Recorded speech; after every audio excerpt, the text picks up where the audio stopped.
हाँ ना। चलो देखो ये वाला हो गया था, है ना, गैल्वेनोमीटर का।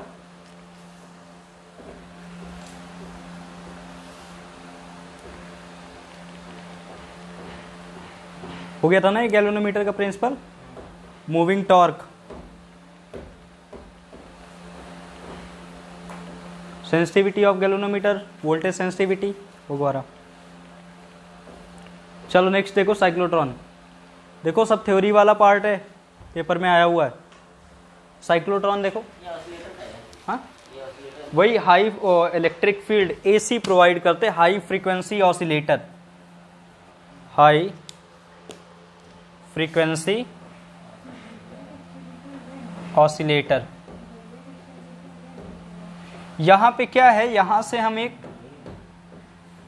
एसी करंट जोड़ देंगे और उसकी फ्रीक्वेंसी काफी ज्यादा होगी, तो एसी इसको क्या प्रोवाइड करेगी, इलेक्ट्रिक फील्ड। इलेक्ट्रिक फील्ड से चार्ज मूव करेगा, और अगर चार्ज मूव करेगा तो उसमें मैग्नेटिक फोर्स लगने लगेगा, और मैग्नेटिक फोर्स लगेगा तो वो कैसा रोटेशन करेगा, सर्कुलर रोटेशन। और किसी भी एग्जिट विंडो से एक विंडो बना देंगे, वहां से वो बाहर। तो एक चार्ज को हमने क्या करा दिया, एक्सीलरेट। साइक्लोट्रॉन पढ़ाया थ्योरी में, ठीक है। चलो देखो, state the principle of a cyclotron. Cyclotron का प्रिंसिपल जरूरी है। प्रिंसिपल उस समय बताया था,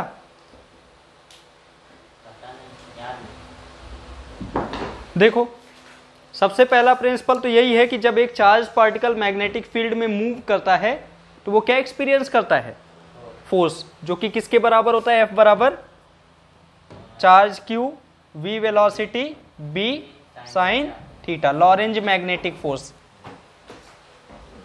The energy of charged particle ions can be made increased by using cross section electric and magnetic। बस वही है, वही चीज लिखी हुई है।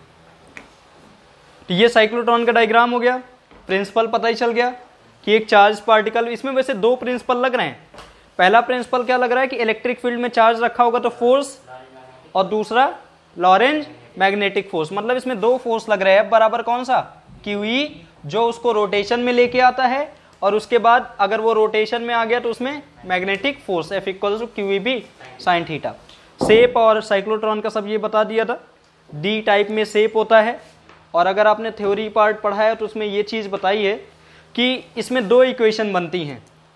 सर्किल में अगर कोई चीज घूमती है तो उसमें सेंट्रीपिटल फोर्स mv²/r, और सेंट्रीपिटल फोर्स प्रोवाइड कौन कर रहा है, अंदर की तरफ फोर्स कौन लगा रहा है, magnetic force, which is equals to QVB sine 90। वही साइन 90 क्योंकि वेलोसिटी इस डायरेक्शन में है, और ये डॉट का मतलब मैग्नेटिक फील्ड आउटसाइड आ रही है।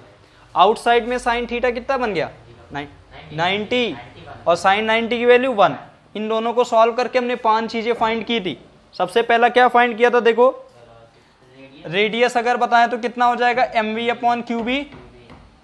वेलोसिटी बोले तो qbr/m, है ना। उसके बाद काइनेटिक एनर्जी फाइंड कराया था, half mv², half mv² is q² b² r²/m²। तो एक m कैंसिल हो जाता है इससे। Time period t equals to distance 2πr/ time equals to distance upon speed, and speed is qbr/m। ऊपर चला जाएगा, एक r कैंसिल हो जाएगा, कितना आ जाएगा 2πm/qb, है ना। और फ्रीक्वेंसी अगर हम फाइंड करें, फ्रीक्वेंसी बराबर 1 time period, 1 time period is equals to इसका उल्टा qb/2πm। कोई दिक्कत, ये 5 चीजें पहले भी हमने उस समय डिराइव कराई थी। एक्सप्लेन इट्स वर्किंग, इसकी वर्किंग डिस्क्राइब करना, वही जो अभी लिखा हुआ है, बताया भी था उस समय साइक्लोट्रॉन में, कि यहाँ पे हाई फ्रीक्वेंसी ऑसिलेटर उन चार्ज को मूव कराता है, and there is a magnetic field. और ये डी है, लिखा भी होगा डी, D1 D2, इधर वाली फर्स्ट डी, इधर वाली सेकेंड डी। और ये डिफ्लेक्टिंग प्लेट, और ये एग्जिट पोर्ट, जहां से चार्जेस या फिर आयंस बाहर जाएंगे, ठीक। इसके बाद देखो, ठीक है, इसके बाद वही 5 चीजें इन्होंने फाइंड की है। देखो रेडियस और बाकी सब चीजें। और लास्ट में कुछ एक पार्ट और भी पूछा था क्या? फ्रीक्वेंसी किया तो है, फ्रीक्वेंसी QB/2πm, ठीक है, QB/2πm। तो सारे अब एक्सप्रेशन भी आ गए, इसकी वर्किंग भी हो गई, कोई दिक्कत? ठीक है, नोट कर लो। पहले जो समझाया है वो देख लो और उसके बाद बाकी पार्ट हम इरेज कर दे रहे हैं अपना वाला।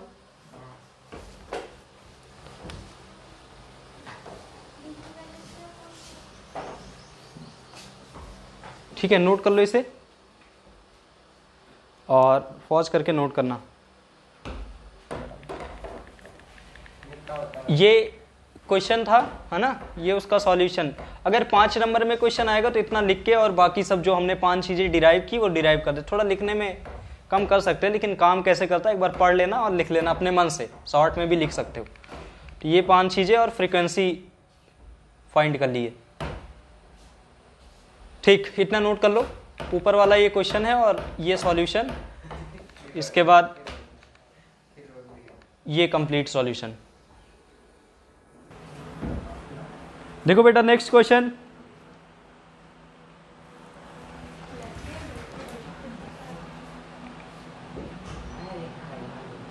ये कहाँ मिला?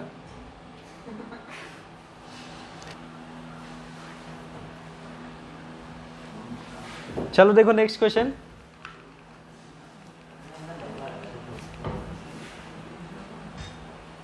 Next, two infinite long straight wire A1 and A2, 2 straight wire हैं A1 एंड A2। पहले देखो क्वेश्चन ध्यान से पढ़ो, अगर क्वेश्चन तुमने अच्छे से पढ़ा तो तुम्हें बाकी सब चीजें आ जाएंगी। Carrying current I1 and I नहीं, carrying current I and 2I, 2 wire हैं A1 A2, उसमें करंट कितनी जा रही? I और 2I इन सेम डायरेक्शन। और किधर जा रही है? सेम डायरेक्शन में जा रही है, ठीक है। Are kept D distance apart, 2 wire जो रखे हुए हैं वो कितनी दूर पे रखे हुए हैं? D डिस्टेंस पे रखे हुए हैं। Where should a third wire A3 carrying current 1.5I be placed between A1 and A2। A1 और A2 के बीच में A3 वायर रख रहे हैं और जिसमें करंट कितनी जा रही? 1.5I करंट जा रही है। So that it experience no net force, और उसमें कोई भी एक्सटर्नल नेट फोर्स ना लगे। Thus the net force acting on A3 depend upon current flowing through it। चलो देखो इधर सुनो, अब ध्यान सुनो क्वेश्चन, पहले तो यही देखो, इधर सुनो। First wire, second wire A1 A2, इस पे करंट I जा रही, इस पे करंट 2I जा रही, इनके बीच की दूरी D, कोई दिक्कत? बीच में एक वायर रखते हैं A3, कितनी दूरी पर रखते हैं? X डिस्टेंस मान लेते हैं। अच्छा, क्या दोनों के बीच की दूरी भी रखी है क्या? नहीं दिया, ठीक। और ये डिस्टेंस कितनी होगी? अगर ये X है तो ये D - X मान लें, ठीक। क्वेश्चन क्या था? Where should a third wire A3 carrying current 1.5I be placed between A1 and A2 so that it experience no net force? उस पे कोई एक्सटर्नल नेट फोर्स ना लगे, इस पे कोई फोर्स ना लगे। कोई फोर्स कब नहीं लगेगा? इस पे करंट कितनी जा रही? 1.5I। अगर इनके बीच में फोर्स लग रहा है F13, अट्रैक्टिव होगा कि रिपल्सिव? सेम डायरेक्शन में है तो अट्रैक्टिव। इसमें फोर्स लग रहा है F32, अट्रैक्टिव होगा कि रिपल्सिव? सेम डायरेक्शन में। और दोनों फोर्स की वैल्यू क्या आ जाए? बराबर। इधर से फोर्स अट्रैक्टिव लग रहा मान लो कुछ N न्यूटन का, इधर से भी अपोजिट डायरेक्शन में N न्यूटन का, तो बताओ कैंसिल हो जाएंगे कि नहीं? नेट कितना लगेगा? 0। ठीक, चलो देखते हैं, सॉल्व करते हैं। अब सॉल्व हो जाएगा भैया, इसमें फोर्स की वैल्यू, इसको फोर्स की वैल्यू, दोनों को बराबर रख दो, एक्स डिस्टेंस आ जाएगी। ठीक है, समझ आ रहा है क्या करने जा रहे हैं? चलो देख लो एक बार। सबसे पहले देखो मान लिया इन्होंने कि हमने वायर कहाँ पे रखा है, x डिस्टेंस पे, तो बाकी बची वाली डिस्टेंस कितनी, d माइनस एक्स। तो ये फोर्स इन्होंने F1 माना था, मैंने 1.3 माना था, आपकी मर्जी, आप चाहे जो आपका कुछ और मन करे कुछ और मान लेना, ठीक। तो F1 वाला जो फोर्स लग रहा है वो कितना है, फोर्स की वैल्यू तुम्हें पता होनी चाहिए तभी आएगा। पैरेलल करंट कैरिंग वायर में जो फोर्स लग रहा था F इक्वल्स टू कितना लग रहा था, mu naught I1 I2 L upon 2 pi A।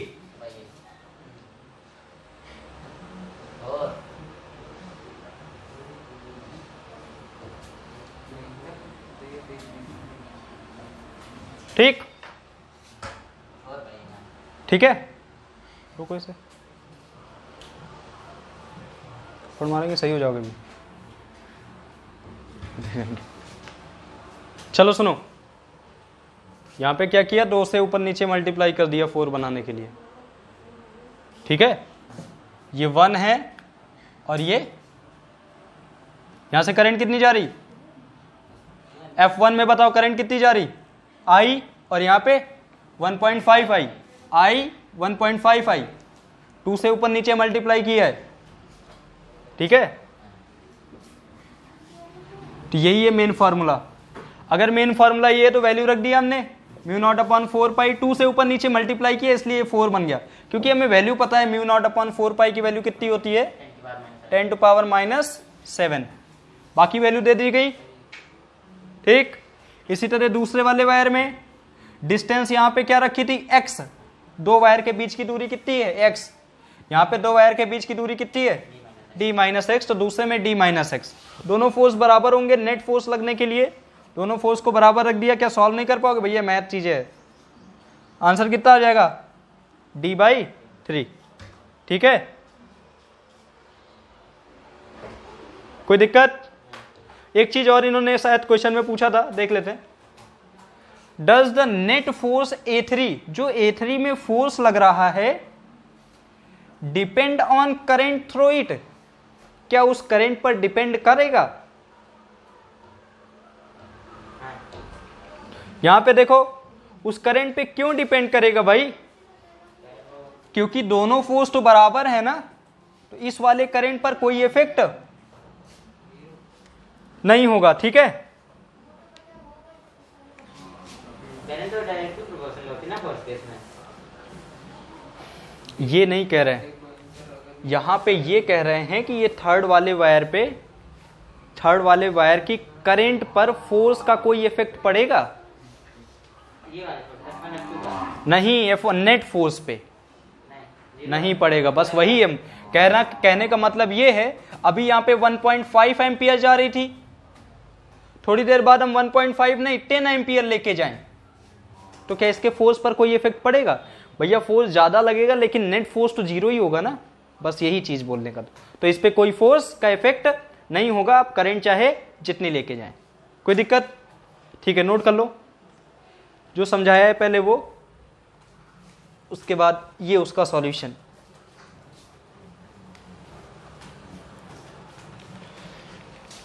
ये रहा क्वेश्चन, नोट कर लेना भी, और ये उसका सॉल्यूशन, ये लिख लेना लास्ट में। नेट फोर्स लिखा है, ध्यान सुनना, F1 F2 डिपेंड करेगा इसकी करंट पर, लेकिन जो नेट रिजल्टेंट फोर्स है जो यहां पे इस पूरे वायर पे लग रहा है वो डिपेंड नहीं करेगा, ठीक। नोट कर लो इसे।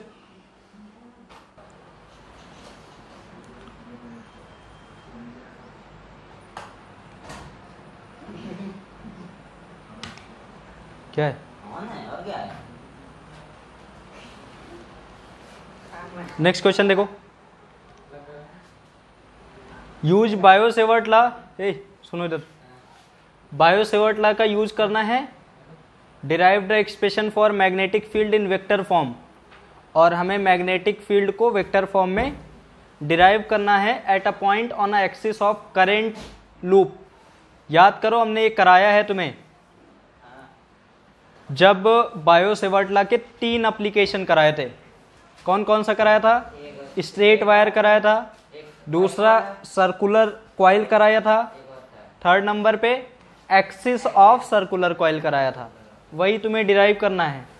देखो बोर्ड के क्वेश्चन भी देख लो, इसके ऊपर जब हमने क्वेश्चन ये वाला पढ़ा है, इसमें बताओ इस न्यूमेरिकल में तुम्हें क्या दिक्कत है। अगर बोर्ड में बहुत टफ न्यूमेरिकल नहीं आते हैं, कॉन्सेप्ट्स आते हैं, ठीक है। अगर तुम्हें ये कॉन्सेप्ट पता तो इसमें सॉल्व करने में कुछ नहीं, केवल फार्मूले में वैल्यू रखनी, और वैल्यू भी इतनी ईजी रहती है कि वो सब आगे जाके कैंसिल हो जाती हैं।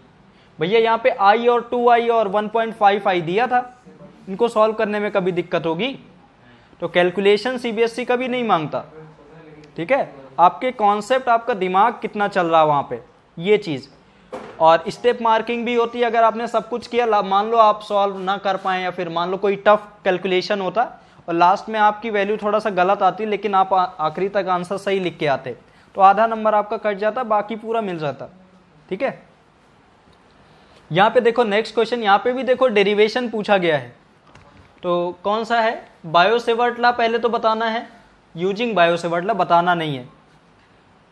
बायो-सेवर्ट लॉ यूज करते हुए हम क्या बताएंगे, एक कॉइल में, कॉइल के एक्सिस पर मैग्नेटिक फील्ड, चलो हमने बताया है वैसे, फिर भी एक बार शॉर्ट में बता देते हैं। ये डायग्राम ऐसे अप में बनाया था हमने उस समय, डायग्राम जो थ्योरी वाला पार्ट है उस पर ऐसा डायग्राम बनाया था ये वाला, ठीक है। यहाँ पे देखो ये लेंथ dl, ये लेंथ dl, इसका रेडियस r मान लें, डिस्टेंस x मान लें, तो दूरी dl से कितनी हो जाएगी, r² प्लस x² की पावर 3/2, नहीं 1/2। यहाँ से ये कितनी हो जाएगी, r² प्लस x² की पावर 1/2 पाइथागोरस थ्योरम से। लेकिन यहाँ पे ऐसे मैग्नेटिक फील्ड नहीं जाती हैं, हमने बताया था उस समय कि ये कर्व बनता है, और कर्व बनेगा तो यहाँ पे टेंजेंट बनेगा, टेंजेंट बनेगा तो कुछ ऐसे टाइप का डायग्राम बनेगा। इस जगह पे अगर कर्व बनाएंगे तो ऐसे टेंजेंट बनेगा, ऐसे। आ रही बात समझ में? तो यहाँ पे क्योंकि मैग्नेटिक फील्ड ऐसे घूमेंगी ना इसके अंदर से, तो ये मैग्नेटिक फील्ड हो गई dB। मान लो ये लेंथ कम है तो मैग्नेटिक फील्ड भी कम होंगी, ये मैग्नेटिक फील्ड हो गई। इसी तरह सिमिलरली इस लेंथ की वजह से मैग्नेटिक फील्ड इधर आएगी dB। ये एंगल थीटा है तो इसके कंपोनेंट रिजॉल्व कर लें। अगर ये थीटा है तो ये वाला भी थीटा हो जाएगा, थोड़ा सा ये ऐसे होगा 90 डिग्री, और ये 90 ऐसे होगा। अगर ये वाला एंगल थीटा है तो ये वाला एंगल भी थीटा हो गया था। बताएं कैसे? देखो, क्योंकि ये जो ये है लाइन, यहां से टेंजेंट अगर ड्रा करेंगे तो ये सर्किल टाइप का बिहेव करेगा। जब टेंजेंट ड्रा करेंगे तो रेडियस और टेंजेंट में एंगल कितना बनता है, 90। तो ये वाला वायर भी 90 है, ये जो एंगल बनना है ये भी 90 है। इसको कुछ नेम दे देते, AOB, और ये भी 90 है क्योंकि इसके मैंने कंपोनेंट रिजॉल्व किए हैं। इसका नाम ले रहे A-OB। ठीक है, हम कह रहे जितना ये होगा उतना ही ये होगा, तो बिल्कुल सही है। देखो जरा, A-OB इक्वल्स टू A-OB लिख सकते हैं क्या? दोनों में हम एक पार्ट माइनस कर दें। क्या माइनस कर दें? AOB। AO, एक मिनट, नहीं, यहां पे देखो, ये देखो A-OB equals to AOB equals to कितना, 90। भैया ये वाला और ये वाला कितना बन रहा, 90 बन रहा। 90 में हम सेम पार्ट माइनस कर रहे हैं। कौन सा सेम पार्ट माइनस कर रहे हैं? AOB माइनस, दोनों तरफ करेंगे और इधर भी करेंगे माइनस AOB। तो देखो A-OB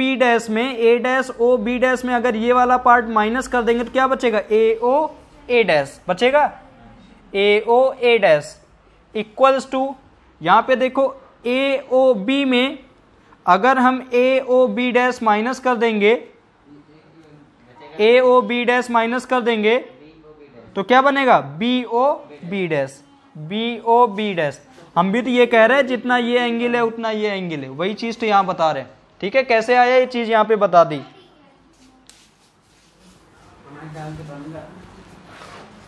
इसके बाद देखो, तो यहां पे dB निकालेंगे, इस स्मॉल लेंथ की वजह से, इस स्मॉल लेंथ की वजह से यहाँ पे मैग्नेटिक फील्ड dB, ये इसकी वजह से है और ये इसकी वजह से है, ठीक है। और magnetic field, small magnetic field तुम्हें पता ही है कितनी होती है, dB इक्वल्स टू कितना होता है, dB equals to mu not upon 4 pi I dl sine theta. Sine theta angle होता है लेंथ और रेडियस वेक्टर। तो लेंथ देखो ऐसे कॉइल है तो लेंथ अंदर की तरफ जा रही और रेडियस ऐसे है जो हम निकाल रहे हैं, तो अंदर और ऐसे एंगल कितना बनेगा देखो 90 डिग्री। ये चाहे जितना भी एंगल हो जाए बनेगा तो 90 ही ना, ठीक। तो साइन 90 हो गया, दूरी का स्क्वायर, डिस्टेंस स्क्वायर, ठीक है। ये डिस्टेंस है और इसका स्क्वायर करेंगे तो कितना हो जाएगा R square plus x square. ये dB की वैल्यू आई, लेकिन हमें dB नहीं, अभी इसके कंपोनेंट रिजॉल्व करेंगे तो ये क्या होगा dB cos थीटा, जिससे थीटा जुड़ा है वो cos थीटा, और उसका परपेंडिकुलर dB sin थीटा। ये अगर एंगल थीटा ले लिया, इसी तरह इसके रिजॉल्व करेंगे तो dB cos थीटा, उसका perpendicular dB sin theta. cos theta equal and opposite so cancel.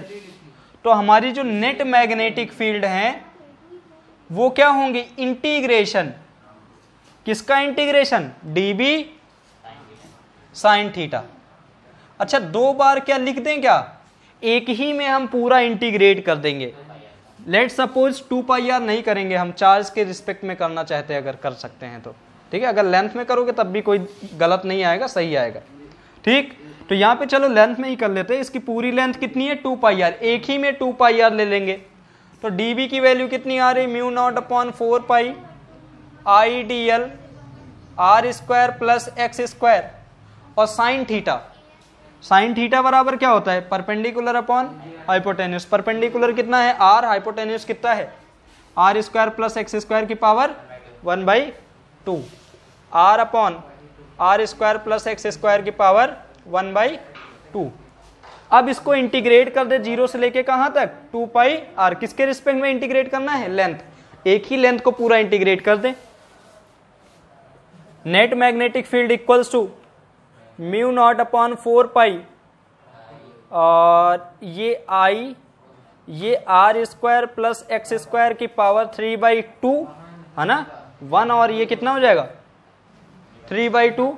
एक आर पहले से ही था, इंटीग्रेट कर दें कितना बचेगा 2 पाई आर। तो पाई से पाई कैंसिल हो गया, 2 से 4 कैंसिल हो गया, तो नेट मैग्नेटिक फील्ड कितनी आ गई, mu not I R square upon are square plus x square की पावर 3/2।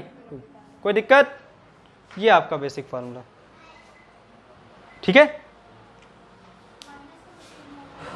देख लेते हैं लास्ट में, कोई दिक्कत, देख लेना, अपना सॉल्व कर लेना। पता नहीं क्या किया इन्होंने, ये इंटीग्रेट किया है,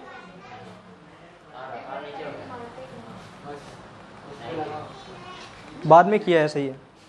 mu not I R square, mu not I R square, और ये 2 रह गए ऊपर ही, ये 2 आया था ना कटने के बाद, 2 R square plus x square की पावर 3/2, ठीक है। एक बार जैसा हमने कराया अगर ये कर लेते तब भी इजी है, कोई दिक्कत नहीं।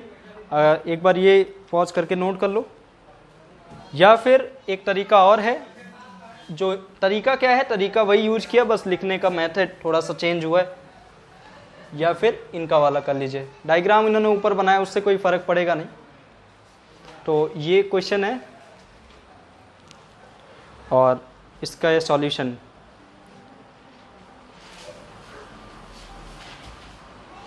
क्या लिखा हुआ एक बार पढ़ जरूर लेना, शॉर्ट में लिख दिया जाता है, ऐसे तो मैं तो केवल समझा रहा था वहां पे, ठीक है, नोट कर लो।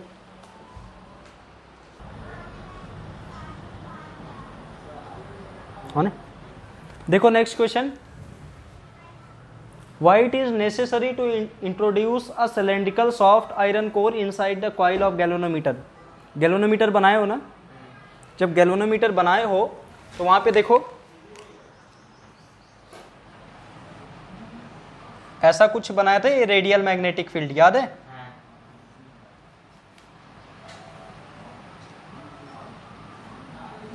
इसके बीच में जो ये सिलेंड्रिकल रखा था ये अपर व्यू है, इसलिए तुम्हें सर्कुलर दिख रहा। अगर तुम ऐसे साइड व्यू देखोगे तो ऐसे तुम्हें कैसा दिखेगा, सिलेंड्रिकल, ऐसे रखा हुआ है।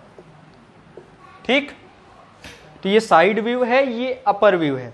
इसी में कॉइल थी, इसमें ऐसे कॉइल थी। ठीक, अब देखो यहां पे ये जो सिलेंडर बनता है ये सॉफ्ट आयरन कोर का बनता है। सॉफ्ट आयरन कोर की कुछ खासियत होती हैं। क्या होती हैं? वो मैग्नेटिक फील्ड को क्या करता है, अपनी तरफ अट्रैक्ट करता है। ठीक है, जितनी भी मैग्नेटिक फील्ड है सब उसके अंदर से जाना चाहती हैं। ठीक है, बस यही।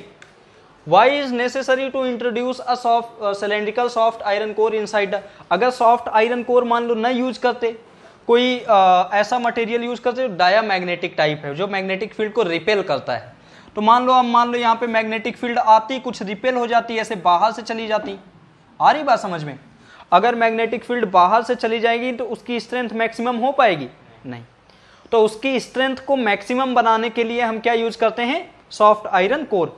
और उसकी स्ट्रेंथ को मैक्सिमम ही बनाने के लिए हम कैसी मैग्नेटिक फील्ड यूज करते हैं, रेडियल मैग्नेटिक फील्ड। कोई दिक्कत?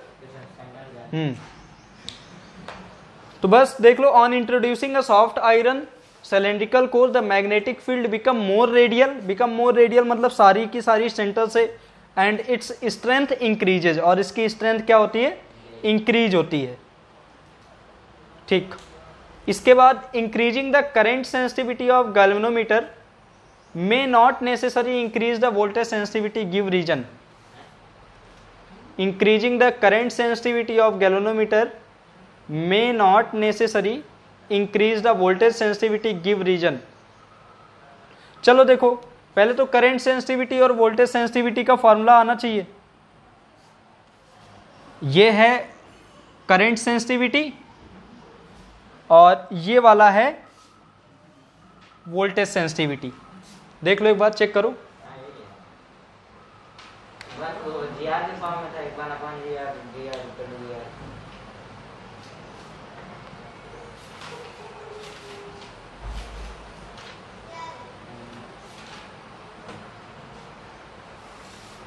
देखा,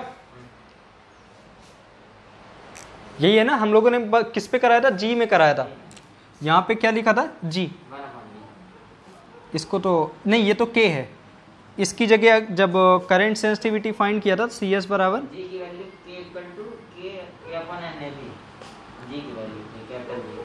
के अपॉन एन ए बी, तो ये करंट सेंसिटिविटी को हम क्या लिख सकते हैं, 1/g भी कराया था ना, और इसी तरह 1/g/r इसका कराया था।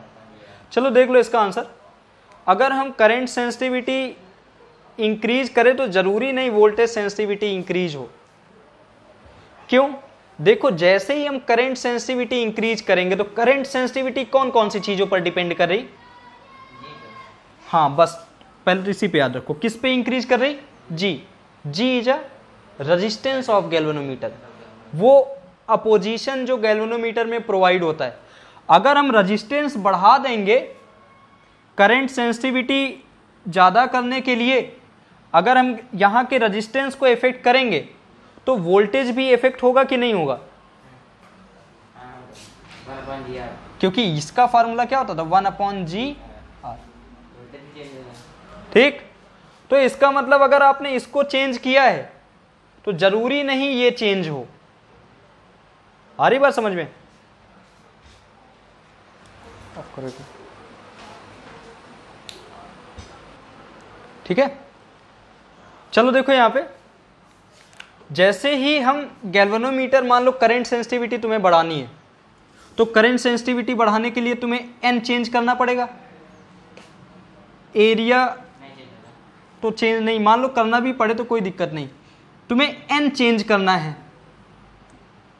अगर तुम इसको चेंज करोगे तो मुझे बताओ, नंबर ऑफ टर्न बढ़ाओगे तो क्या उसका रेजिस्टेंस नहीं बढ़ेगा? कॉइल का जो, कॉइल में वायर ही तो है, व्रैप कौन होता है, वायर। अगर वायर है तो रेजिस्टेंस भी चेंज होगा कि नहीं होगा? तो इसका मतलब अगर आप करंट सेंसिटिविटी बढ़ा रहे तो ये रेजिस्टेंस पर भी इफेक्ट आ रहा है, इसलिए ये इसके इंडिपेंडेंट है।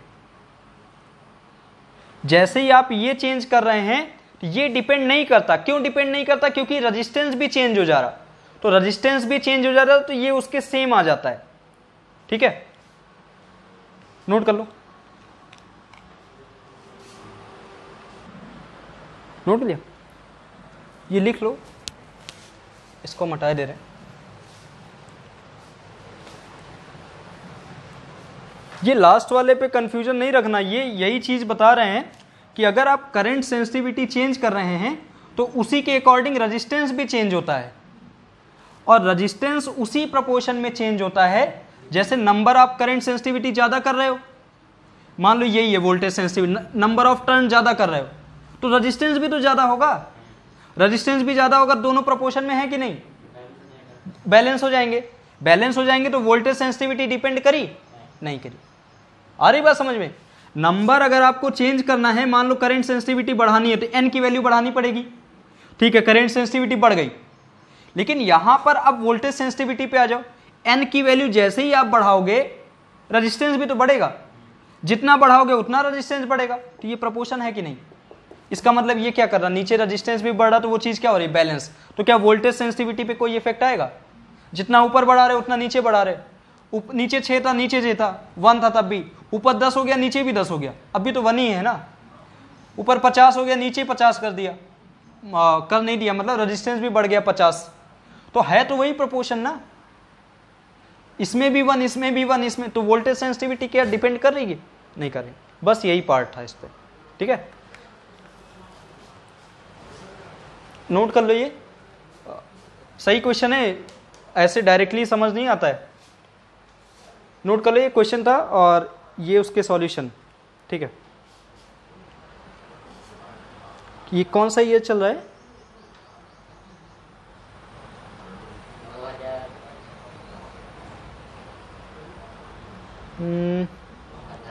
2019 चल रहा है ना, ठीक है, कल 2018 के हो जाएंगे अप्रॉक्स क्वेश्चन, ठीक है। ये अच्छा क्वेश्चन है, कई बार पूछा जाता है, कल कराते हैं,